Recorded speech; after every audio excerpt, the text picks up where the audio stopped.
So ఆడవాళ్ళు it's the same thing అండి. All these disease కాకుండా వాళ్ళలో cervical cancers, this list of cancers అనమాట వీళ్ళలో రాగలిగే క్యాన్సర్స్. ఇదేంటంటే fashion passion what ever it's become in thing to do. మనం west నుంచి అన్ని చెత్త నేర్చుకుంటున్నాం, అందులో ఇదొకటి. Before it was considered a taboo for a lady to drink are smoke was considered a taboo. There is nothing fashionable or modern in doing such things. అంతే కదా, you are not considered modern on what you do. I mean, based on what you smoke or whether you drink or how you dress is not that. It should be in your mind.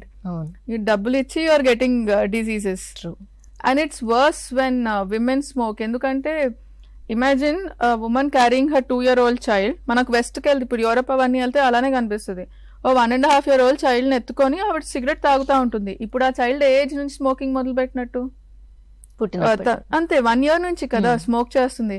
So that child will be diseased correct గా వాళ్ళ prime time 20, 21, 22కి జబ్బులో చేస్తాయి వాళ్ళకి. అవి క్యాన్సర్లే కావక్కర్లేదు, lung diseases వచ్చినా it's very crippling. వాళ్ళు చేయాల్సిన activities ఏం చేయలేరు. ఆయాసము, ఈ పల్మనరీ ఫైబ్రోసిస్లు, లంగ్ డిసీజెస్ అన్నీ వచ్చేస్తాయి. Cardiac issues obviously. Plus they are addicted to nicotine. ఇంకోటి ఏంటంటే ఆ నికోటిన్ అడిక్షన్ వచ్చేస్తుంది వాళ్ళకి, ఆ పిల్లలకి కూడా. And they want it. Nicotine ఎందుకు అడిక్షన్ అంటే it releases feel good factors in the brain. So your brain will ask for it. And the children also will start smoking in their teens.